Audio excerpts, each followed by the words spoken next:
Pas triumfit ndaj Rumanisë, presidenti turk Recep Tayyip Erdogan bisedoi me ministrin e rinisë dhe sportit Osman Ashkin Bak, presidentin e Federatës Turke të Futbollit Ibrahim Ethem Haçis Osmanoglu, trajnerin e ekipit kombëtar Vincenzo Montella dhe lojtarët e kombëtares. Siç shkruajnë media turke, Erdogan fillimisht përgëzoi presidentin e Federatës për suksesin e ekipit kombëtar dhe më pas shkëmbeu fjalë edhe me trajnerin Montella e futbollistin Barish Alpin Yilmaz. Ai gjithashtu e uroi atyre sukses në ndeshjen finale të play-offit kundër Kosovës të martën më 31 mars 2026, e cila do të luhet në Prishtinë. Turqia u kualifikua në finale të play-offit për Kupën e Botës pas fitores 1-0 ndaj Rumanisë në Stamboll të njëjtën. Florent Muslia erdhi 6 vite më parë te kombëtarja e Kosovës si një shpresë e madhe, një futbollist me potencial të jashtëzakonshëm që la pas grup moshat e Gjermanisë për të veshur fanellën e vendit të tij, fanellën e Dardanëve. Mesfushori ofensiv debutoi në një ndeshje shumë të rëndësishme ndaj Çekisë më 7 shtator, në fitoren 2-1 që mbajti gjallë ëndrrën për Europianin. Ishte një natë që ndezi shpresat, por për të rrugtimi sapo kishte filluar dhe nuk do të ishte i lehtë.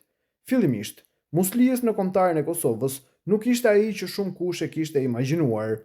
Shpeshherë ai qëndronte 90 minuta në bankën rezervë, herë në tribune, ndonjëherë aktivizohej vetëm për 3 minuta, aq pak sa mezi arrinte ta prekte topin. Viti 2021 ishte ndoshta prova më e madhe e durimit të tij.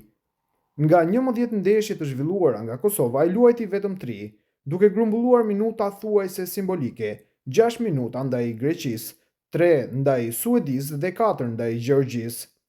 Por aty ku shumë do të dorëzoheshin, Muslia zgjodhi të luftojë, nuk u dëshpërua, nuk u demoralizua, nuk hoqi dorë, ai vazhdoi të punojë në heshtje, me kokën ulur dhe me një qëllim të vetëm, t'ia dëshmojë të tjerëve se gabuan me të dhe të rikthejë karrierën e tij në binar si në klub ashtu edhe në kombëtare.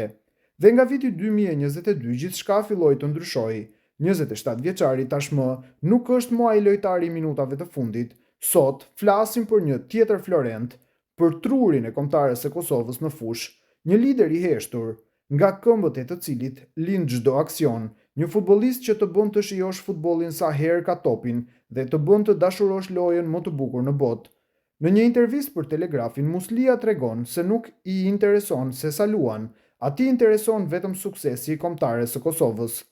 Unë, kur kam ardhur te Kosova, kam ardhur të ndihmoj vendin tim, pa marrë parasysh sa minuta më jepen, 1, 2 apo 20. Jam krenar që e vesh këtë fanellë dhe sa herë Kosova fiton, ka thënë Muslia për Telegrafin. Pak ka rëndësi nëse luaj apo qëndroj në bank apo në tribun, gjithmonë do të jap maksimumin për vendin tim.